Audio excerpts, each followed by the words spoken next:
Faut-il se ressembler ou se compléter pour réussir son foyer?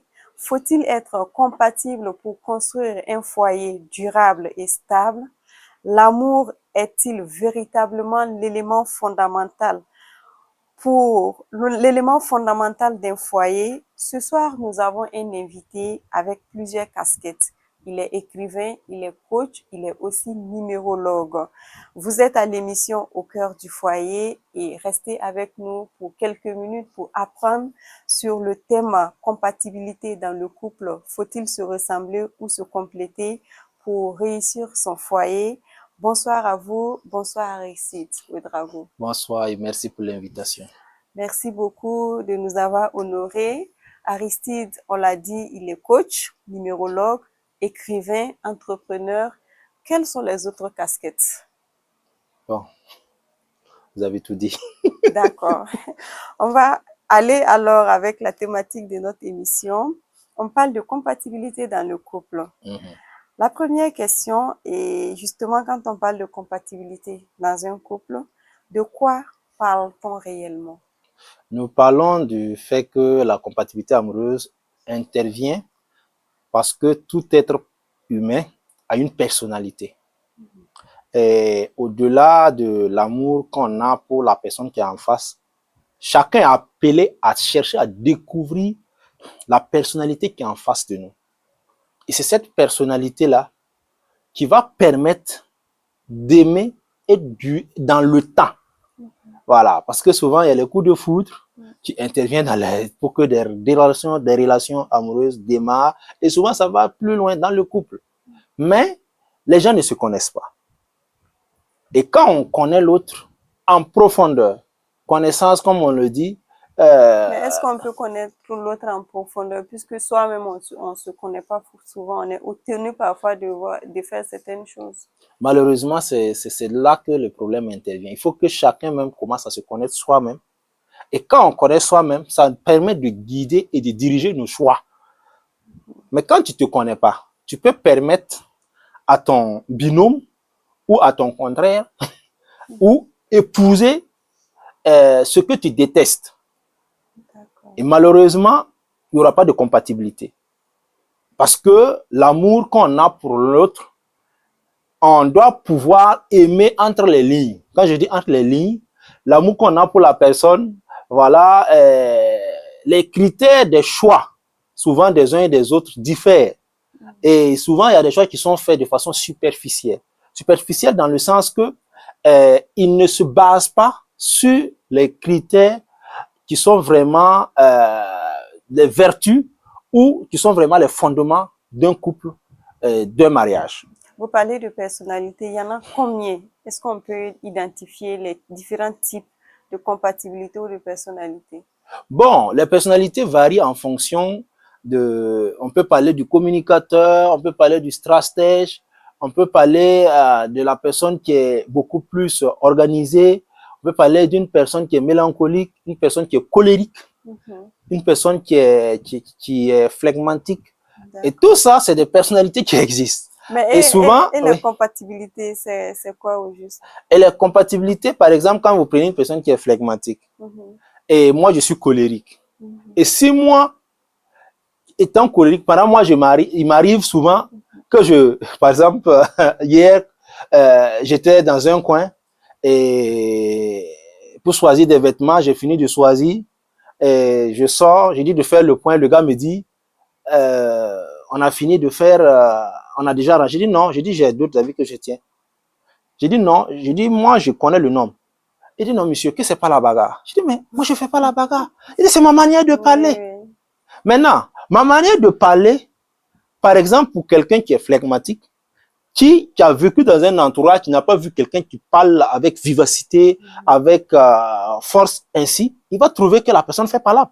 Alors que ceux qui me connaissent, ceux qui sont dans mon environnement, savent que je parle comme ça. J'ai dit, si tu veux savoir comment moi je suis en palabre, c'est différent. Pour le moment, là, je n'ai rien fait. Je suis en train juste de causer avec toi. Je dis, imagine si je démarre. Donc, c'est tout ça qui fait que dans la compatibilité, ça marche. Maintenant, quand tu me vois dans un autre cadre où je ne parle pas, je suis en train de donner une formation. Je n'ai pas utilisé le même ton. D'accord. Je vais changer. Mais ça ne fait pas de moi cette personne posée, calme, qui est en train de donner une formation parce que ici, je m'adapte Donc, ça parce veut que dire c'est que objectif. au niveau là, on parle de la compatibilité dans le couple, Bien pas au sûr. niveau professionnel. Ça veut dire qu'on peut avoir un caractère qu'on a dans le couple, mais qui est différent dehors. Bien sûr. D'accord. Mais est-ce que l'amour seul suffit pour construire une relation durable? Jamais. L'amour, ce ne suffit pas. Comment ça? Je vous explique. L'amour, ce ne suffit pas parce que l'amour qu'on a pour l'autre arrive. Si, en fait, quand on commence à se côtoyer chaque jour, le matin, on marche sur les pieds ensemble, le soir, on est ensemble, on passe toute la journée. Quelque chose doit tenir le couple au-delà de l'amour que vous dites que vous avez. Ça peut être quoi? Bien sûr, la confiance. Ça peut être la complicité. Ça peut être la responsabilité. Des gens ne se quittent pas parce qu'ils ne s'aiment pas. Des gens divorcent pas parce qu'ils ne s'aiment pas. D'autres disent souvent, je préfère t'aimer dehors Wow. que de vivre avec toi. Parce que toi, quand tu es dehors, on s'aime mieux. Mais quand je suis dans ta maison, tu ne me donnes plus l'amour qu'il faut. Pourtant, on entend aussi que l'amour peut tout, hein? L'amour supporte tout. L'amour supporte. Supporte. Quand on parle de supporter, c'est qu'il y a une compatibilité. C'est qu'une personne décide de subir. Bien sûr. Parce que quand il s'agit de si je dois te supporter. On peut supporter dans la joie, dans l'amour. Jamais. On supporte dans la douleur. Bien sûr. Moi, je ne supporte pas dans la joie. Et moi, je ne crois pas à ça. Je ne crois pas à ça. Et c'est ça qui fait que souvent nos mères, ils te disent non, moi j'ai marié ton père, voilà, quel qu'en soit alpha, tu dois accepter ta soie. Non, mon ami. C'était leur génération, on pouvait accepter, subir. Et maintenant, nos mères qui ont subi, là, qui ont supporté, pour l'amour des enfants, pour l'amour de la famille, mais ces mamans-là, ces blessures internes qu'ils ont, qui les guérit? Ces blessures internes. Parce que quand on supporte, ça n'enlève... Parce que nous, on est allé à l'école, on appelle ça blessure interne. Peut-être qu'elles ne savent pas que c'est des blessures. Ils se disent que c'est la réalité, la normalité du foyer. Ça, c'est pas la normalité du foyer. C'est malheureusement ça aussi, le contexte. On ne peut pas dire qu'il n'y a pas de couple où il n'y a pas de dispute. Mais un couple qui s'entend, même s'il y a les disputes, ça ne crée pas des blessures. Mais là, vous avez posé la question tout de suite. Qui guérit ces blessures? Justement, qui les guérit? Est-ce que c'est les enfants, c'est le mari? Mais malheureusement, ces mamans, la personne ne les a guéries. Sauf ceux qui décident souvent de prendre en main leur vie et de renverser la situation. Vous pensez que la vie d'aujourd'hui, la vie de notre génération, des générations qui arrivent, est mieux que celle de la génération? Vous pensez que la génération qui arrive, là, va subir? Je demande, est-ce que c'est mieux que notre génération, la vie de notre génération est-elle mieux que celle de nos mamans? Bon, moi je dirais... Parce qu'on ne subit plus quand ça ne va pas, on décide de prendre ses affaires. Bien sûr, on décide de prendre ses affaires. Mais ça, c'est mieux. Moi, je pense que ça, c'est mieux que d'être aigri dans un couple. Aigri dans le sens que... On peut quitter le foyer aussi et puis aller être aigri. Hein? Bien sûr, mais j'arrive. En ce moment, quand je parle de supporter dans l'aigreur, c'est quoi? La personne est là, il y a des choses qui se passent dans le couple. La personnalité que le monsieur a, il refuse de changer. Il refuse d'accepter que sa femme a sa place comme il faut dans le foyer. Il refuse que sa femme étant, par exemple, vous avez des couples où le monsieur étant très violent, très sanguin, très vivant, bougeant, il a le sang qui bouille, il bouge trop. Quand sa femme est flegmatique et qu'il ne comprend pas, parce que s'il connaît sa femme, il va comprendre que moi j'aime trop bouger, moi j'aime aller vite. Mais si je veux que ma femme me suive dans ma vision, je dois savoir que avec elle, je dois aller doucement. C'est là que la compatibilité va pouvoir marcher. À ce moment, on ne parle pas de supporter. On parle ici de complicité et de compréhension dans le couple. Où l'homme sait que sa femme n'est pas bouillant comme lui. Est-ce qu'on peut être complice mais pas compatible? On ne peut pas. Quand on est complice, c'est qu'on est compatible. Parce que, bien sûr, quand on est complice, on est compatible dans le sens que tu comprends ce que l'autre est. Tu comprends que ma femme, je l'aime, elle m'aime. Mais ici, Moi, je veux aller faire le sport. Par exemple, il y a des couples là, ils ne peuvent jamais se suivre aller à l'église. Il y a des rendez-vous, ils ne peuvent pas. Parce que le monsieur, il est l'heure. Tu n'as pas fini. Ok, prends ta moto, prends ta voiture, on se retrouve à tel lieu. Maintenant, quand moi je sais que je suis comme ça, et que je ne veux pas frustrer ma femme, je veux la comprendre. Parce qu'en ce moment, il y a une volonté de l'autre d'accepter la personnalité de son conjoint, d'accepter la personnalité de son partenaire, et de travailler à ce qu'il y ait une harmonie. L'harmonie, là, c'est un travail complémentaire. L'homme a sa part de responsabilité. La femme a sa part de responsabilité. Il ne s'agit pas de dire non, tu dois me suivre. Non. Malheureusement, c'est ce qui se passe. Et c'est ça, souvent, qui fait que nous, les hommes, nous sommes très orgueilleux. Nous refusons de nous rabaisser. Et vous remettre en cause surtout. Bien sûr, nous remettre en cause, accepter que, oui, ma femme ne peut pas faire ça, mais qu'est-ce que je peux faire pour que ma femme arrive là? Et souvent aussi, il y a la question de l'éducation. Moi, on m'a éduqué comme ça, on m'a éduqué comme ça. Et souvent, il y a ces préjugés que certains hommes ont. Ma mère, mais ta mère là, je ne suis pas ta mère n'a pas été à l'école comme moi. Bien sûr, on n'a qu'à se dire la vérité. Non, mais souvent, elles ne sont pas allées à l'école, mais elles ont fait des merveilles. Bien sûr, on n'enlève pas ça. Nos mamans ont mieux fait que nous aujourd'hui. Nous sommes allés à l'école. C'est grâce à nos mamans, mais qui n'ont jamais mis le pied à l'école. Je suis d'accord avec vous. Mais est-ce que vos mamans vous ont mis à l'école pour que vous soyez dans le foyer et que, par exemple, un homme vous refuse d'aller travailler? Bon, c'est pas peut-être pas des questions, mais je pense qu'à l'époque, on disait, oui, le foyer est important, il faut aussi travailler, il faut bosser. Mais malheureusement, il y a certains hommes qui trouvent que leurs femmes, par exemple, ne doivent pas travailler, ou leurs femmes, parce que quand ils avaient leur maman, elle faisait comme ça, leur femme aussi doit obligatoirement, ça c'est un changement de paradigme que l'homme doit déprogrammer sa tête là, et la reprogrammer par rapport à notre génération. Et c'est ça la question que vous avez posée. Est-ce que la génération à venir sera meilleure? Elle sera meilleure si les outils, s'il y a les outils sont utilisés pour le couple, travailler à l'harmonie, travailler à la complémentarité, travailler à s'adapter à la génération avec la situation de notre génération. Maintenant, une femme qui est dans le foyer et que le mari ne veut pas accepter que ses parents qui ont misé pour la mettre dans les grandes études puissent s'assumer correctement et prendre soin de sa famille, il y a problème. Et tout ça, c'est des choses souvent qui envoient les gens à rompre. Et par exemple, il y a aussi cette question où l'homme a sa vision, il ne veut pas que sa femme ait une autre vision. En ce moment, on ne parle pas de compatibilité alors. Quand les visions ne sont pas les mêmes choses. Mais tout ça, c'est des choses qui jouent sur l'harmonie. Et il y a cette question, peut-être qu'on va arriver à trouver le chemin. Quels sont les éléments essentiels qui rendent deux personnes compatibles? Les éléments qui rendent essentiels deux personnes compatibles. Les éléments essentiels qui rendent deux personnes compatibles. Ok. Moi, je dirais ici, c'est que les deux personnes se connaissent d'abord. Et cette connaissance-là, comme certains disent, c'est pas juste aller au lit. Des gens vont au lit, mais ils se connaissent au lit, mais ils se connaissent pas vraiment. Et se connaître vraiment, c'est savoir, par exemple, le tempérament du monsieur. Quel est son tempérament? Quelles sont ses valeurs? Parce que les valeurs sont sur les éléments sur lesquels un couple peut être fort. Je sais que mon mari, il n'est peut-être pas riche, mais il a une valeur qui ne lui permet pas de voler. Il a une valeur, il a une dignité à protéger. Je sais que ma femme, peut-être que je n'ai pas beaucoup d'argent pour bien prendre soin de ma femme, mais ma femme a sa dignité à préserver. Elle est une femme fidèle. Tout ça, c'est des éléments. D'accord. Donc, on peut dire que les valeurs, l'éducation et la vision de la vie jouent un rôle très important dans la compatibilité. Et dans le choix. Et ça doit commencer dans le choix. Parce que les gens aujourd'hui ne mettent pas ces standards dans le choix.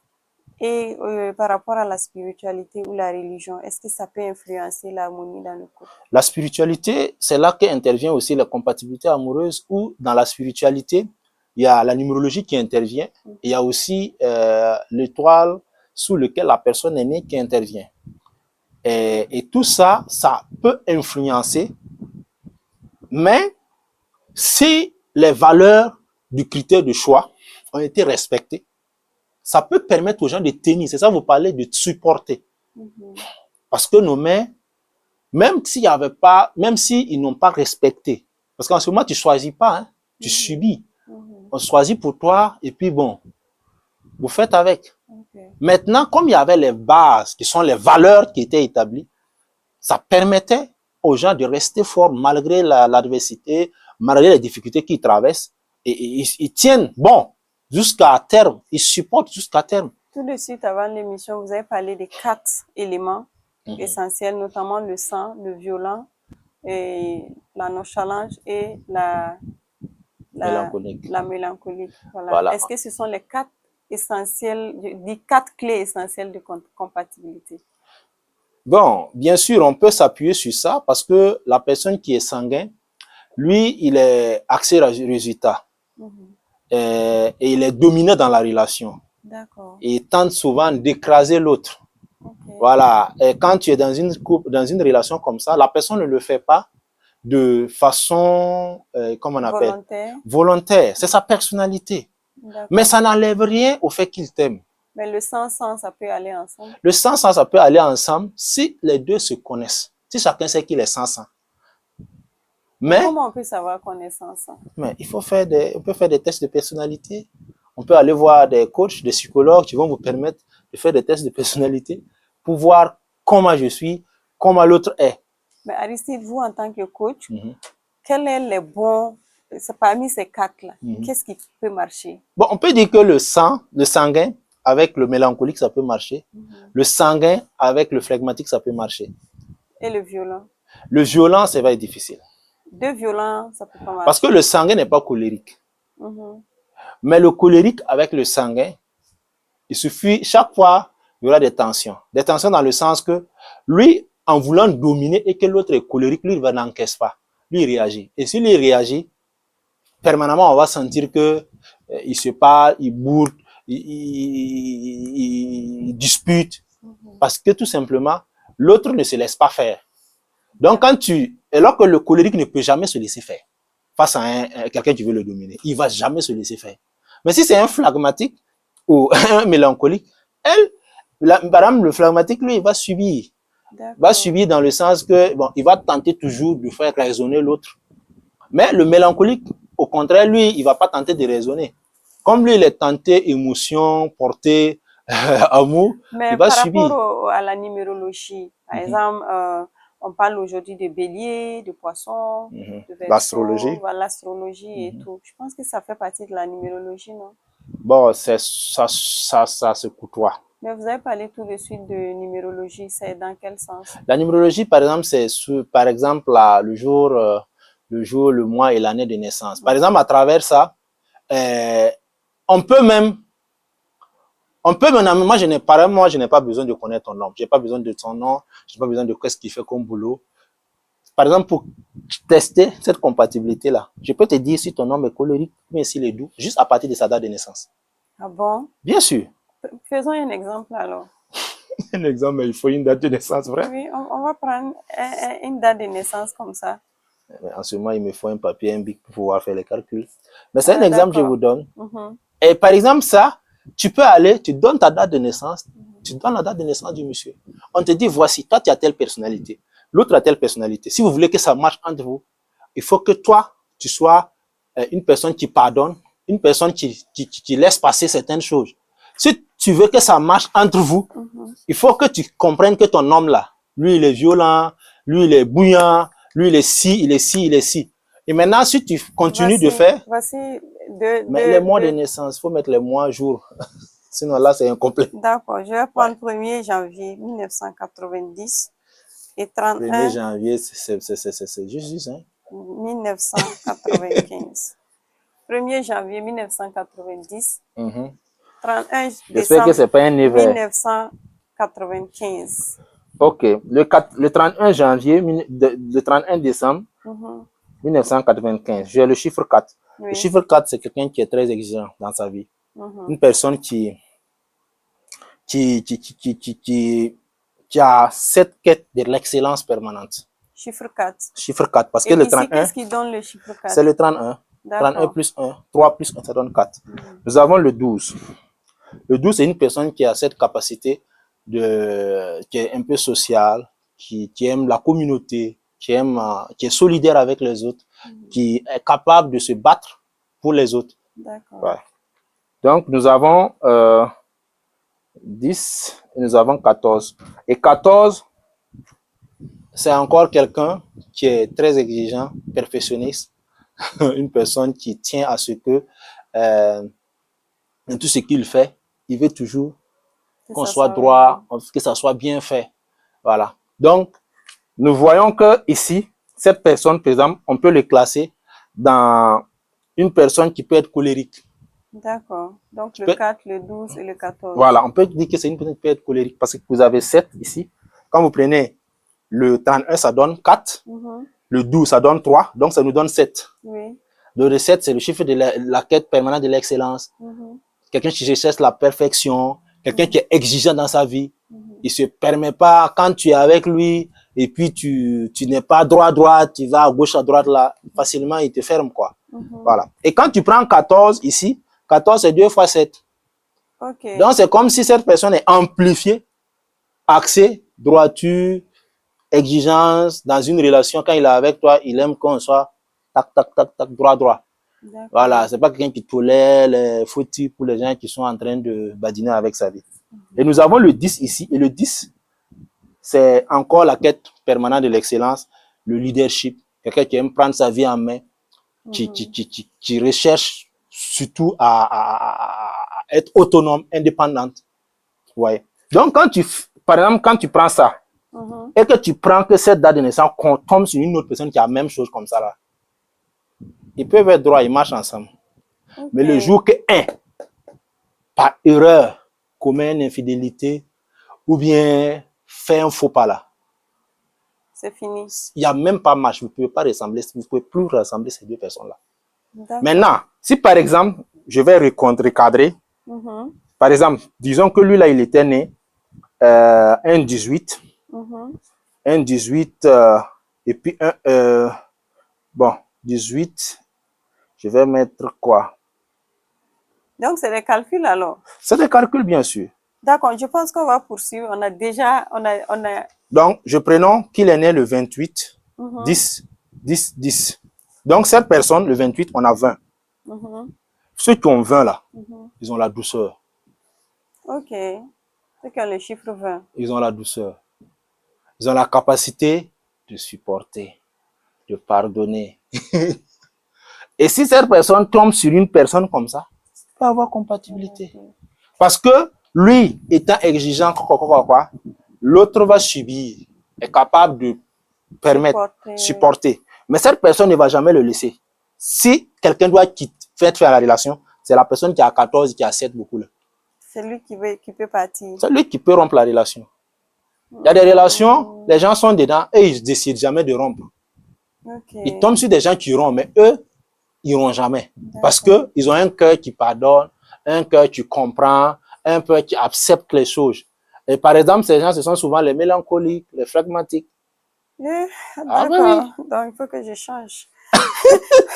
Et Aristide, est-ce que c'est important que les partenaires aient les mêmes projets de vie? On peut pas, moi je pense que pour l'épanouissement, c'est pas obligé. D'accord. Mais il faut une certaine maturité, de respect, le respect de la vision de l'autre. On peut respecter là, même si on n'a pas les moyens d'accompagner, même si on n'aime pas. Peut-être moi je suis, par exemple, il y a des couples, le gars est artiste, la femme dit il veut pas que son gars soit artiste. On rentre pas dans une relation pour changer l'autre.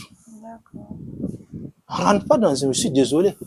On vient pas dans la vie de l'autre pour le faire changer. Enfin, on a vu beaucoup de cas où on dit bon, je rentre, je fais le mariage, peut-être que dans le mariage ça va changer. Mais c'est malheureux. Parce que c'est comme un acquis. C'est malheureux.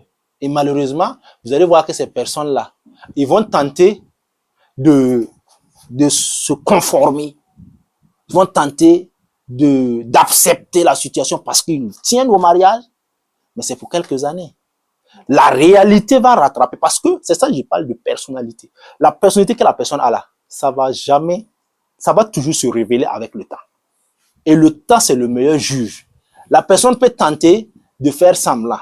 Moi, j'ai vécu des relations où la personne a tenté pendant 3 ans de me faire croire qu'il m'accepte dans le boulot que je fais. Il m'accepte parce que tout simplement, il voulait se caser. Au bout de 3 ans, les masques sont tombés. Ce qu'il attendait, ça vient pas.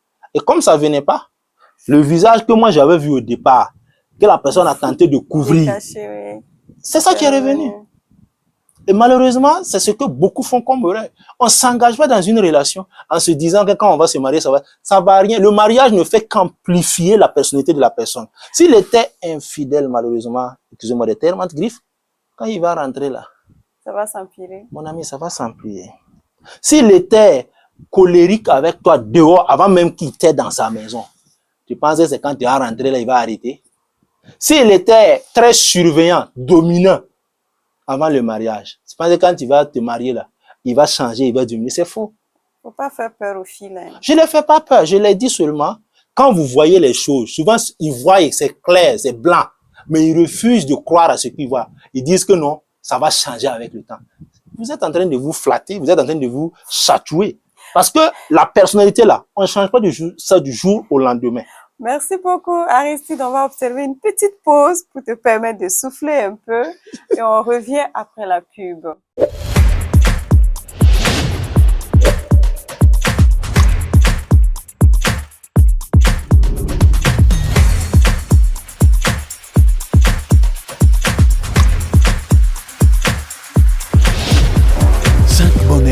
Le transfert d'argent du peuple. Vous êtes à l'émission Au cœur du foyer sur Mousso News et aujourd'hui on parle de compatibilité dans le couple et notre invité est Aristide Ouedraogo. Il est coach, numérologue et écrivain. Aristide, on parle maintenant des différences dans les couples. On dit souvent que les opposés s'attirent. Est-ce que c'est vrai? Bien sûr. Les opposés s'attirent. Bien sûr. Mais souvent, certains refusent ça. Les opposés, ça peut être quoi? Gentil, méchant? Non, quand je dis les opposés, c'est comme un colérique et puis phlegmatique, colérique et puis mélancolique. Mais pourquoi ça s'attire? Ça s'attire parce que tout simplement, l'autre va laisser pour lui. Souvent, en fait, l'autre voit à l'autre ce qu'il n'a pas. D'accord. Ça a un aspect. Je vois que, ah bon, lui, au moins, il arrive à bien s'exprimer, il est communicant, voilà, il arrive à s'imposer. Tu es en train de me parler comme la fille là, quoi. Il arrive à s'imposer, et moi, donc quand je suis assis, je les regarde.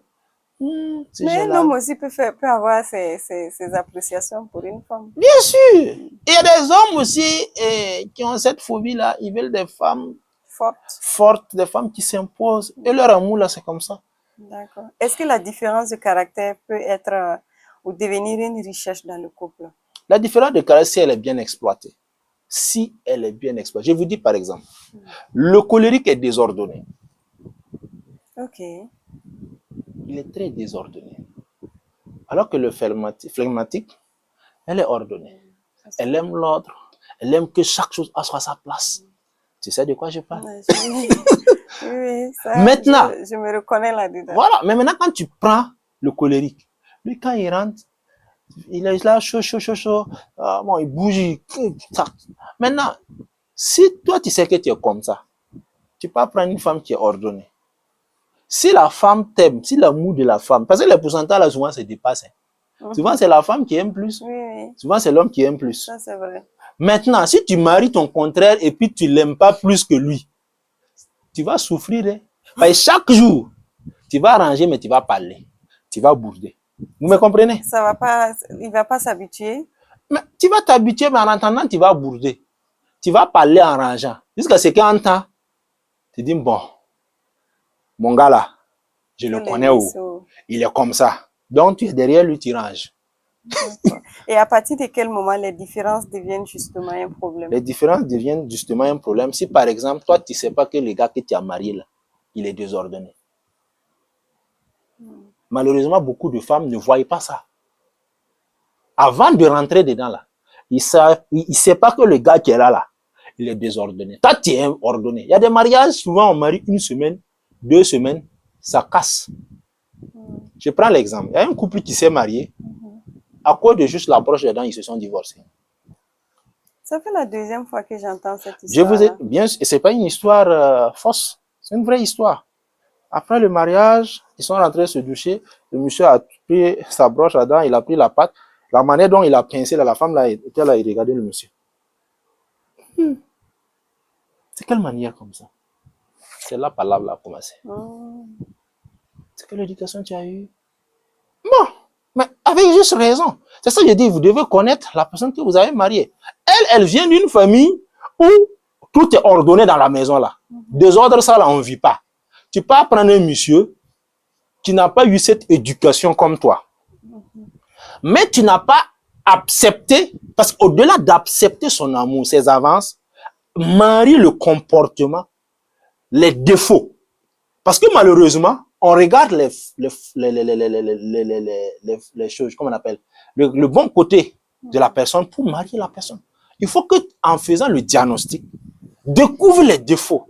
Va chez lui. Comment sa maison est ordonnée. Justement, avant le mariage, là, comment un couple peut savoir qu'ils sont vraiment compatibles avant de s'engager? Avant de s'engager, là, malheureusement, souvent en fonction des religions, hein, par exemple, la religion chrétienne où souvent on interdit que les gens se fassent, pas qu'on interdit pour certains, éviter certaines, pour des vœux de chasteté, certaines choses, on ne veut pas que les gens puissent se voir permanemment, ils soient seuls, ensemble, mais ça les aide pas. I'm sorry. Ça les aide pas. Il faut se fréquenter, quoi. Il faut se fréquenter.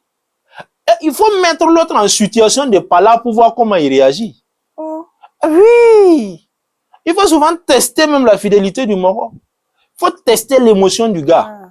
Il faut tester l'émotion de ta femme. Est-ce que, si par exemple, tu dis à ta femme que l'argent qu'elle t'a demandé pour faire ça, tu as pu faire autre chose, comment elle réagit? Maintenant, tout ça, c'est des situations que vous devez apprendre. Et les gens, malheureusement, ils pensent que pour entrer dans un couple, il faut aller d'abord à l'école du couple. Et à l'école du couple, c'est de connaître son homme, étudier son partenaire dans tous les aspects de la vie. C'est pas juste ça. Aujourd'hui, les jeunes, on se croise dans les auberges, on se croise dans les hôtels, et puis on dit qu'on s'aime, on se connaît. Ça s'arrête pas là. Parce que quand on finit de faire ça là, quand vous vous levez là, la maison là est sale, il faut ranger. Il y a des factures à payer, l'autre est fainéant, il veut pas travailler. L'autre a toutes les compétences, d'autres ils ont toute la connaissance. Mais sortir bosser là, ils veulent pas ça. Ils veulent rester un gros bébé que papa prend soin.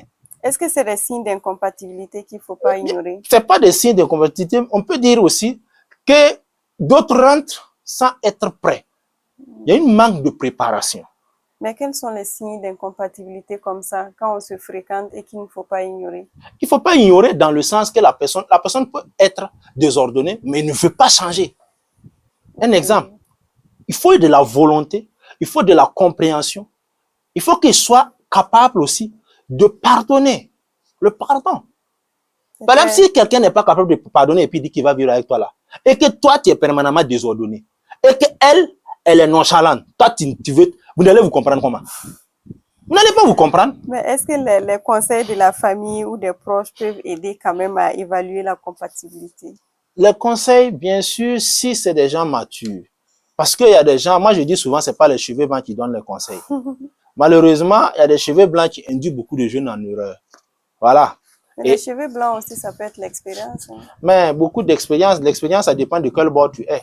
Quelqu'un qui a des cheveux blancs, qui a fait la prison, par exemple, il a l'expérience avec ses cheveux blancs, mais son expérience là, ça ne peut pas profiter à quelqu'un qui était CEO d'une entreprise, ou qui a géré un foyer, ou qui a géré des hommes en temps de crise. C'est pas la même chose. Donc, Aristide, vous voulez dire que on ne peut pas apprendre à devenir compatible avec le temps?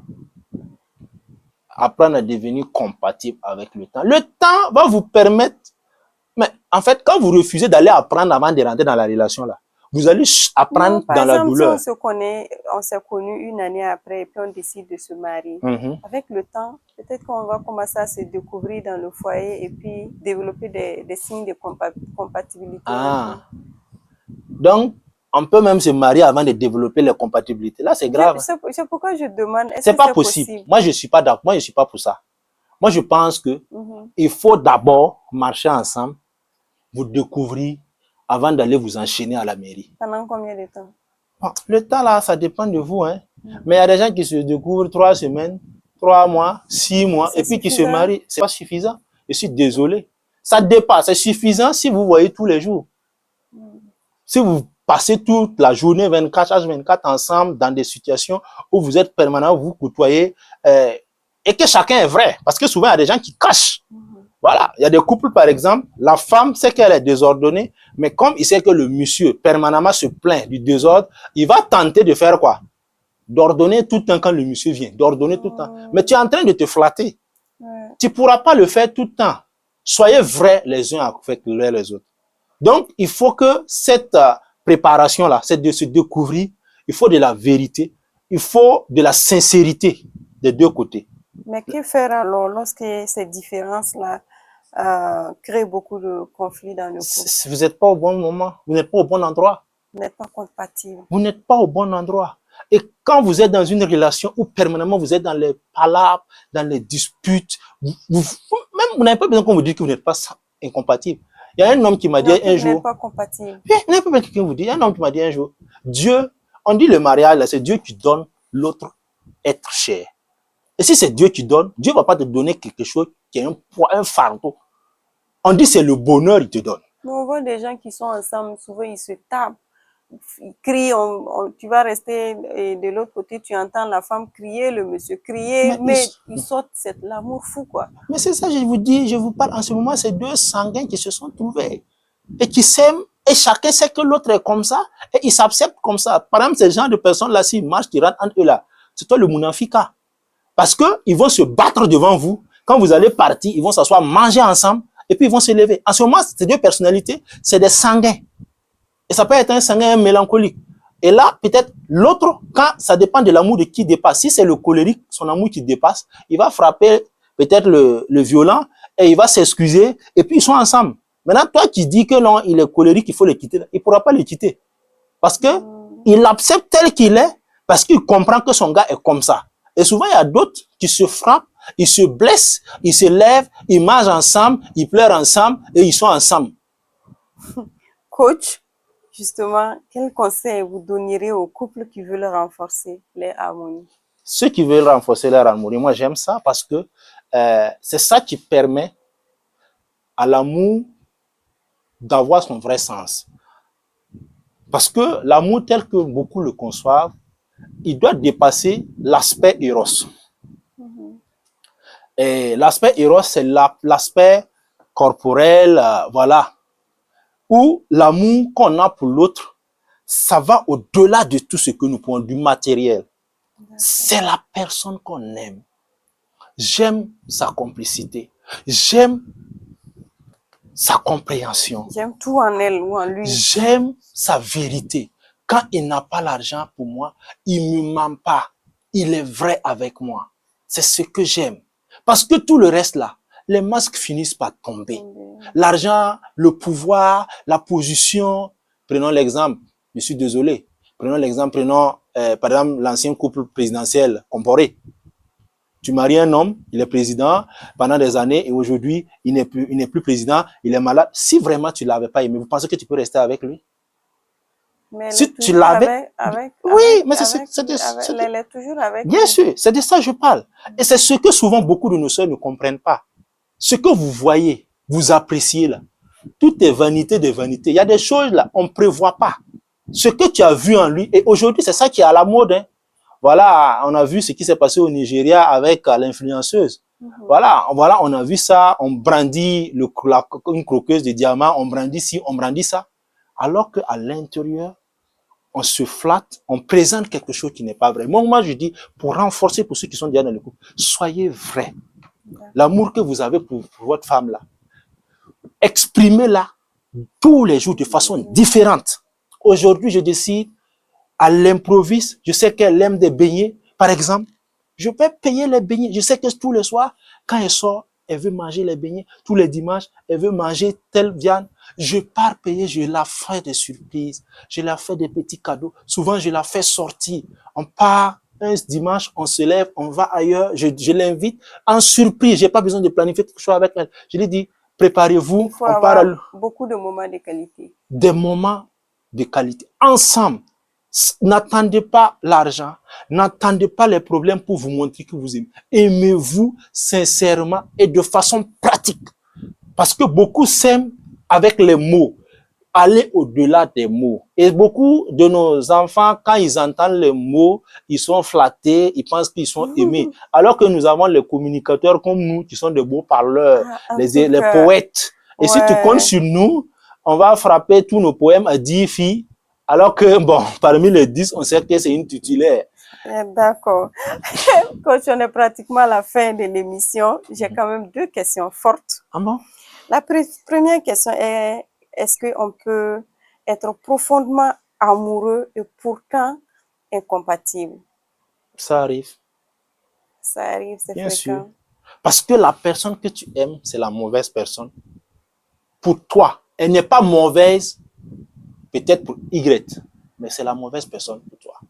Donc, ça peut arriver. Ça peut arriver. Alors, deuxième et dernière question. Dans un couple, est-ce qu'il vaut mieux choisir quelqu'un qui nous ressemble ou quelqu'un qui nous complète? Quelqu'un qui nous comprend et qui nous accepte tel que nous Donc, sommes. ni compléter, ni ressembler. Il peut compléter parce que il faut aller avec 4 éléments. Les 2 éléments ne suffisent pas. La personne peut te ressembler, ça c'est un. Peut te ressembler par analogie. Vous êtes dans le même métier, vous avez la même passion, vous avez la même religion. Ça, c'est la ressemblance qu'on peut trouver dans plusieurs aspects. Mais tout cela ne suffit pas. Et c'est ce qui se passe, par exemple, on dit, moi, marie-toi à un chrétien, marie-toi à un musulman. C'est une ressemblance. Marie-toi, nous voulons que notre enfant soit marié à un riche comme nous. C'est une ressemblance. Mais est-ce que cela est suffisant pour l'épanouissement? D'accord. Il y a la complémentarité. On peut se compléter, mais on ne se comprend pas. Et quand on se sent incompris, on est dans une relation toxique. Wow. Parce que beaucoup s'aiment, mais ils sont incompris. Incompris dans le sens que ce que tu veux que l'autre comprenne, il ne veut pas comprendre. Ce que tu veux que l'autre fasse, il ne veut pas le faire et il veut que tu fasses ce qu'il veut. Ça, c'est de l'incompréhension. Bien que tu l'aimes. Est-ce que vous voyez? Et il faut ajouter à cela. Et tant qu'on n'arrive pas à faire tous ces éléments-là, on s'aime, mais c'est pas arrivé. Donc, pour conclure, le choix va être la ressemblance, la complémentarité et la compréhension. La compréhension. Merci beaucoup, coach. Merci. Merci pour cette émission, pour ces échanges. On a beaucoup appris. Et chers internautes, on va retenir que la réussite d'un couple ne repose pas seulement sur les sentiments, mais aussi sur la compréhension. Coach a beaucoup insisté là-dessus, sur la compréhension mutuelle, le respect et les valeurs partagées. La compatibilité ne signifie pas forcément être identique, mais apprendre à se compléter et à construire ensemble un équilibre. C'était votre émission Au cœur du foyer. Merci de l'avoir suivi. À très bientôt pour un autre numéro. Mais en attendant, restez connectés sur Mousso News, le média leader qui amplifie la voix des femmes.